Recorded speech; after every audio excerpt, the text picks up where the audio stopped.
Hey there, Mike Rolowitz here with the 904 Home Guide team, brokered by eXp Realty in Jacksonville Beach, Florida. Coming at you with another market update and a little commentary on a 60 Minutes piece that recently ran that focused on the housing market in Jacksonville, one of the hottest in the country. So kind of looking at some predictions we made earlier this year and what we're seeing in the market, kind of everything is tracking.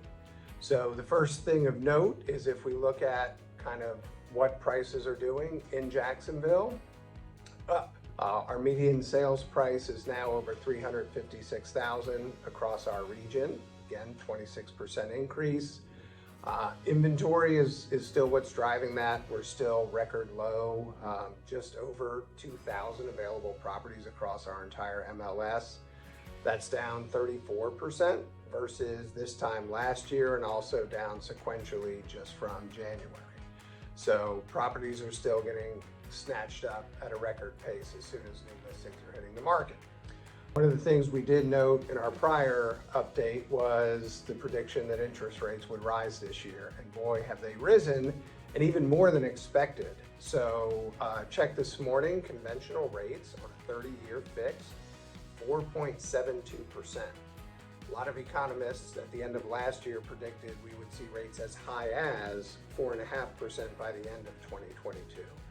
Driving that, it's less the rate increase the Fed just did. It's more been driven by the oil prices, the war in Ukraine, inflationary fears. So it's just lit a fire under mortgage rates. So it's really slowed down the refi market. It's going to take a little bit of the wind out of the sails, I think.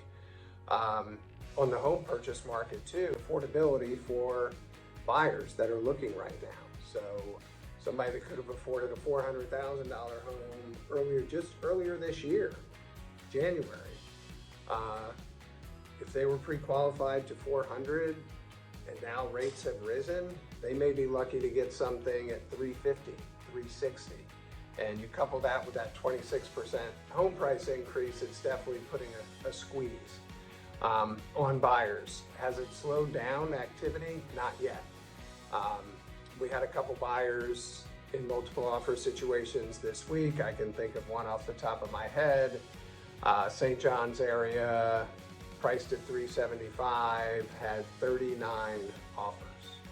39 offers, and they only did one open house on a Saturday. So anybody that's saying the market's crashing, the buyers are all drying up, it's not happening yet. Again, I think over time, you could see it start to taper a little bit in terms of buyer traffic, but there's still so many relocation buyers coming in here.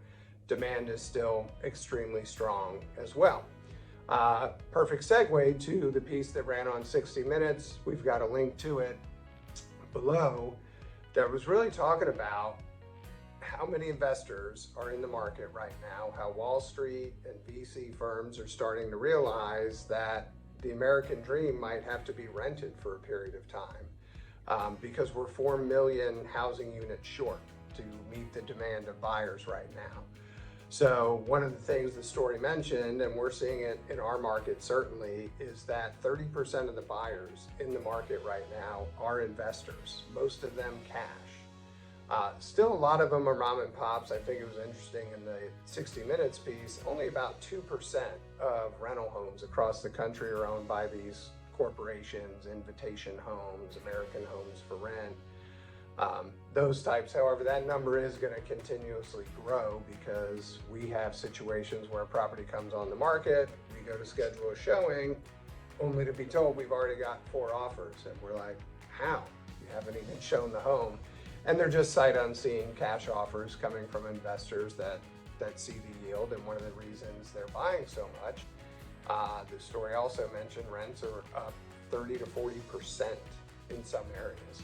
So again, those first-time buyer, that cohort is really having a tough time right now because they're stuck renting. They don't want to rent, but they're having to almost rent because they're getting priced out of these starter homes by cash investors that are then raising the rent. It's kind of a vicious cycle. So we're very hopeful, working with the local lenders that we're partnering with and writing strong, compelling offers, we can get some of those folks into homes here soon.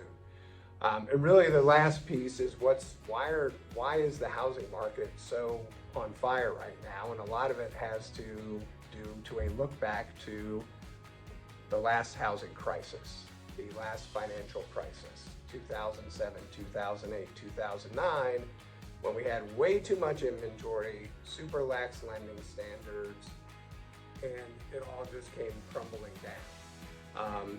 Again, this is not that. It's in fact pretty much the opposite. Lend standards are much tighter, inventory is extremely low, in fact record lows. But what came out of that crisis was that builders could not get loans anymore.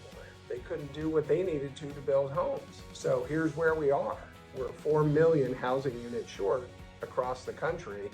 And certainly in Jacksonville, I'm a big believer that real estate is hyper local. The amount of referrals our team is getting is staggering.